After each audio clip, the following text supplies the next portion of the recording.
L'autre question, c'est justement le cas Karim Wade, comme le cas Khalifa Sall. Le cas Karim Wade, justement, vous avez suivi l'actualité. Aujourd'hui, justement, la question, est-ce que la candidature de Karim Wade vous gêne, vous, en tant que coalition Benno Bokk Yakaar? Pourquoi devrait-elle nous gêner, cette candidature?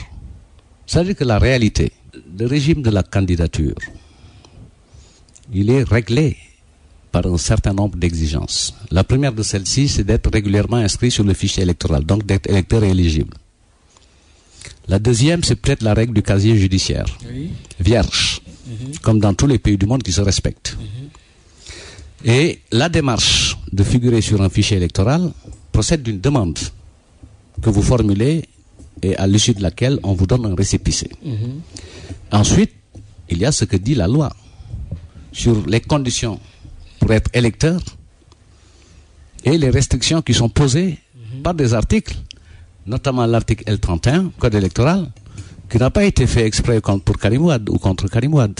Oui, mais est-ce que c'est la même position de l'avocat général de la Cour suprême qui dit qu'il est assez dangereux que l'on puisse justement conférer la qualité de magistrat à un représentant administratif? Alors, ça, moi je ne suis pas juriste, spécialiste de ces questions. Moi je suis un politique et qui obéit aux prescriptions de la loi et qui les respecte. Oui.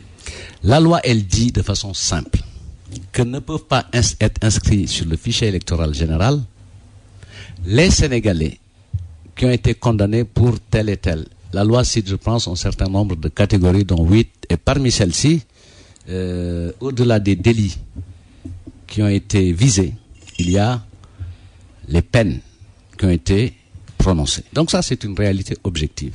Maintenant, si le Parti démocratique sénégalais, dans sa stratégie de refus du rationnel et du réel, persiste à en faire un candidat, c'est leur liberté la plus totale. Ce qu'on peut constater, sur une longue période, sa candidature a été une candidature invisible, et au regard des évolutions, je ne pense pas que ce soit une candidature possible. Celle de Karim Wade, mais comme celle de 5000 Sénégalais aussi, qui n'ont pas eu la qualité d'électeur, et on n'en parle pas. Mais Karim Wade... Non, il y a 5000 Sénégalais. Il y a... Oui, mais c'est différent. La différence, c'est que Karim Wade reste aujourd'hui candidat d'un parti, démocratique. Mais attendez, Bayoumar, oui.